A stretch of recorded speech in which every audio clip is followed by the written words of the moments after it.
Hello students, welcome to online classes of Geography of class 12. This is second class of your chapter number 5, Primary Activities.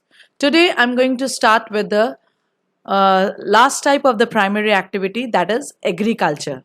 And under the agriculture I'm going to discuss about primitive subsistence farming, intensive subsistence farming, types of intensive subsistence farming, and lastly extensive commercial grain farming.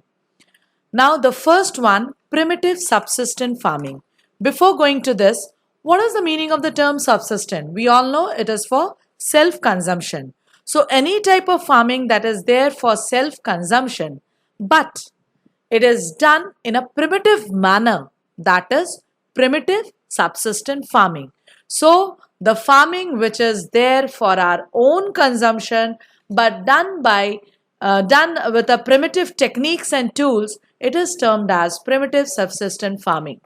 Now, what are the features of primitive subsistence farming? The farming type is practiced in the areas of dense vegetation. Now, how it is possible to do the farming type in the dense vegetation? So, what does this indicate? They first clear out, deforest out the land, and then they get the land, but everything is not being deforested. So, they just burn the remnant and then they get a clear patch of the land. So this is the way they do the practice. It is practiced basically by the tribal people residing in these dense vegetative areas. Next, it is being practiced by the tribal society. Now, primitive communities select a patch of land in the forest, just now I said, and then they cut it, burn it. So what is the name given to it? Slash and burn agriculture. After that, as I said, that the subsistence farming is of primitive in type, so obviously it is not mechanized, neither the advanced machineries are being used, so primitive tools are being used for this type of cultivation. Now here the size of the land holding means what is the size where they are getting basically the land for cultivation. It is small. The size of the land holding is small. Maybe this point has not been clearly visualized in the slide, but just it is there in the notes. Just take a help from there. The size of land holding is small. Why? Because they cannot do the deforestation for a large patch of an area. Next, family members are the laborers of the farming activity. As it is subsistence, they have to fulfill their own demands and they doesn't have so much of capital intensive or any sort of incentives so that they can cultivate or they can employ any other workers. So family members are doing the work of farming activities and they don't have any sort of irrigational techniques. Rather, they depend on rainfall for the irrigational facilities. Next, the fertilizers are not being used because they are not well known of that. So they have to move from one patch to another when the fertility of one patch is over. So when they are moving, they are migratory. Now what we can say that instead of rotation of crops, they practice rotation of field, and thus wise it is termed as shifting cultivation. Now, farmers are obviously very poor, so cultivation is mainly meant for their own sustenance. Next, it is instead of crop rotation, there is rotation of field, just now I mentioned. So these are some of the features of primitive subsistence farming. Now, there are different names given to this primitive subsistence farming in the different parts of the world. Now, just look at into the names which can be there for 1 mark. In Indonesia, this farming type is named as ladang. In Mexico and Central America, it is named as milpa. In Venezuela, it is named as konoku. In Brazil, it is named as roca. In Vietnam, it is named as ray. In Central Africa, it is named as masol. And in India, which is being practiced in the northeastern states, named as jhuming. And this shifting of the that is patch from patch, or this shifting cultivation is also termed as jhuming cultivation, and the cycle is termed as jhuming cycle in India. So these are some of the local names given by the different countries, even in our country, and the features of primitive subsistence farming. Next, we will proceed to the intensive subsistence farming. Now, intensive subsistence farming, again, the word subsistence is there. That means it is for our self-consumption. Now, what is the meaning of this word intensive?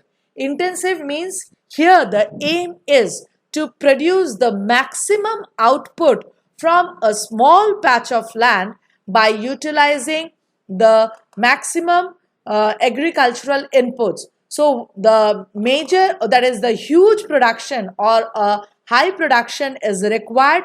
Thus wise, they use the maximum of all the resources. So this is intensive subsistence farming. That means an agricultural intensification and mechanization system that aims to maximize the yields. Why? Because the demand is more, is termed as intensive subsistence farming. Now, what are its features? As I said, it is maximum production is needed. That means it has to support a huge population. So it is being practiced in densely populated areas. So when it is being practiced in densely populated areas, what do you think? What will be the size of the land holdings? It will be small in size. So the size of the land holdings are small. Next, it is labor intensive method. Now, why it is labor intensive method? Here the population is maximum or it is more, so manual labor is more because they have to reduce the rate of unemployment, and here the technological advancement is also not up to the mark. So every work from sowing to harvesting, every work of the crop is being done by the manual labor, so it is a labor intensive method. Now next feature is related to the intensive subsistence farming are applying higher inputs of capital and labor per acre of land. Yield per hectare is quite high.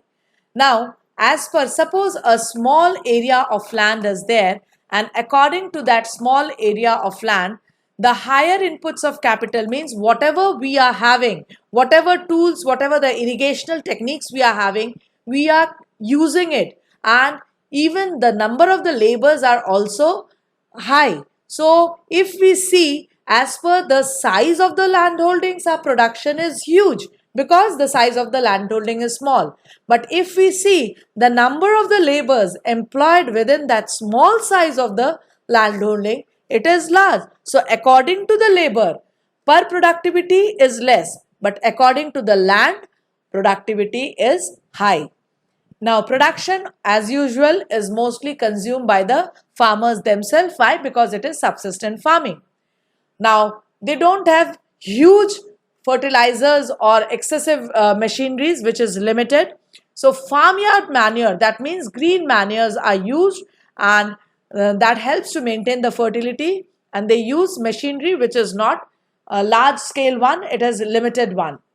Next, it is the yield per unit is high, but per labor productivity is low. Just now I said that the unit of the land is smaller. So according to the smaller size, the production is high, but according to the labor employed over there, productivity is low. Because if 10 labor can do a work of cultivation, rather 10-50 are employed over there. Why? Because it is being practiced in densely populated areas. So when it is being practiced in densely populated area within a small patch of land, so what is the resultant? The pressure on agricultural land is quite high. Now we will move to the next part, that is types of intensive subsistence farming. Now, intensive subsistence farming is basically practiced in monsoonal Asia. So, in here the population is dense, here the demand is more. So, the categories are there on the basis of availability of water. Eastern part of our country receive huge amount of moisture compared to the western or the northern part. So, on that basis, the intensive subsistence farming is classified on the basis of the crop that is being cultivated in these two different that is rainfall regimes. So first is intensive subsistence dominated by wet paddy cultivation, where they need stagnant wet water, where they need comparatively warm temperature, and where it should be wetty throughout the year so that they can cultivate paddy, which is a water intensive crop. And on the other side, where the rainfall is comparatively moderate or less and the climatic condition is dry, there, other than paddy, the wheat, soybean, barley and sorghum, all these cereals are cultivated. And both the type is practiced in monsoon Asia.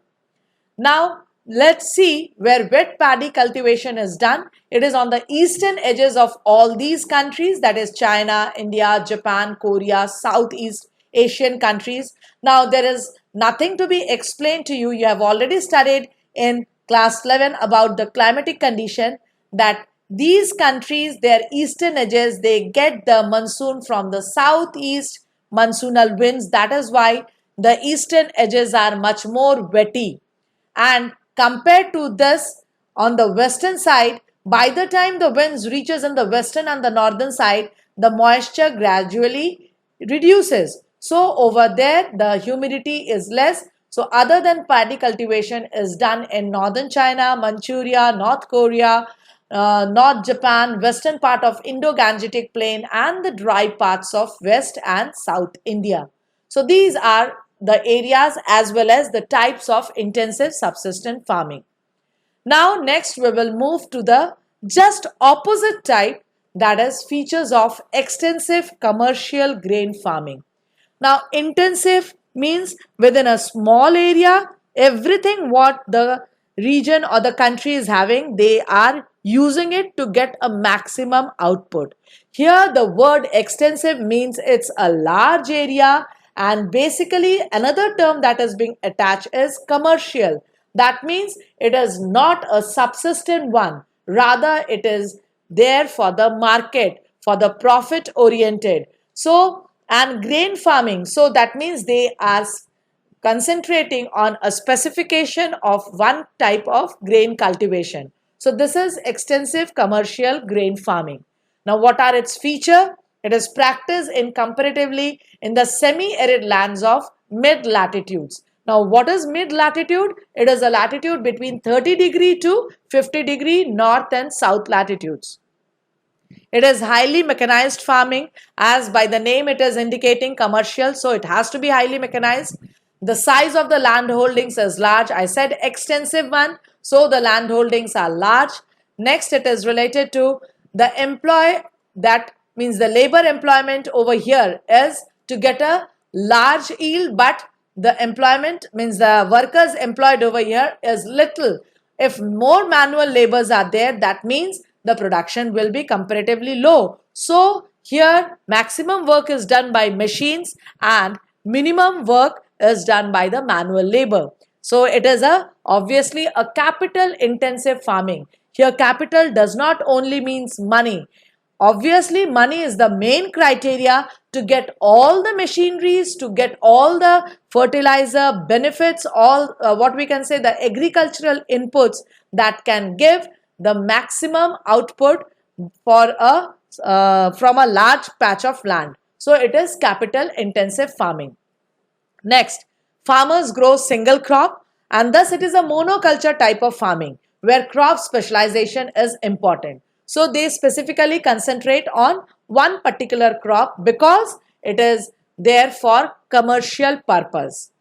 Now, as it is a commercial purpose, obviously high doses of fertilizer will be there. They will use high yielding variety seeds, pesticides, advanced irrigational techniques or method. What is the basic aim? To get large productivity, quality productivity for the market, for selling purpose. Now the next features are yield per hectare is low but high per person. Now it's just the vice versa of intensive subsistence farming. Yield per hectare, because the size of the land holdings is large. So what does this indicate? That entire large land holding we cannot be able to cultivate within that same time period. So what is the resultant? The large land holdings, according to the large land holdings, the production is low. But if we see the number of the workers engaged for the production activity, it is less. So for them, the productivity is large. So hopefully the equation is clear to everybody. What is the meaning of this statement? Yield per hectare is low but high per person. Next feature, the agriculture is mainly profit oriented.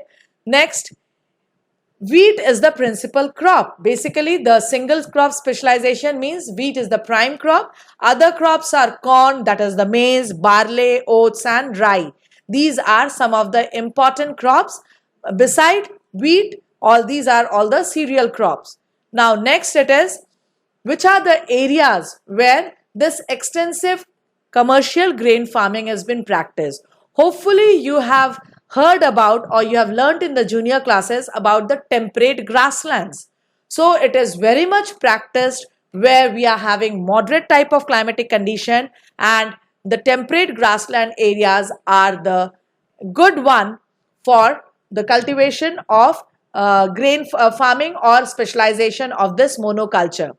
Now, what is it? Which are the areas? The steppes of Eurasia, the prairies of America and Canada, the pampas of Argentina, the wells of South Africa, the downs of Australia, and lastly, the Canterbury plains of New Zealand. So, all these are temperate grassland where basically the single crop specialization with the wheat crop specialization or monoculture along with other some that is cereal crops are cultivated, and it is basically a that is related to the commercial purpose. So huge production is there. So now you can get a clear difference between the intensive and the extensive type of farming.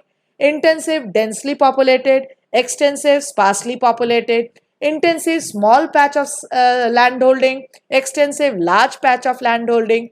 Intensive, farmyard manures are used here, high doses of fertilizers are there. Intensive basically depend upon irrigations, that is rainfall, monsoonal rainfall. Extensive irrigational facilities are there. Then comes, it is for the subsistence purpose. Here it is mainly for the profit. Then yield per hectare is high in intensive, but per person it is low, and in extensive yield per hectare is low but per person it is high. And over there, paddy is basically the principal crop. Here wheat is the principal crop. So this is related to, and over there other than paddy crops are also there, but basically it is a that is the tropical areas where the cultivation is being practiced, and here these are the temperate area where cultivation is being practiced. So I just discussed the difference between the intensive farming and the extensive farming. Now, I have discussed all the features related to these three types of farming. Jot down in your copy in this order, and if you are having still any doubt, just mention it in the comment section. I'm not proceeding with any of the worksheet. Let me complete the chapter, then I'm going to follow with the exercise and the board questions of this chapter. Thank you for following the class.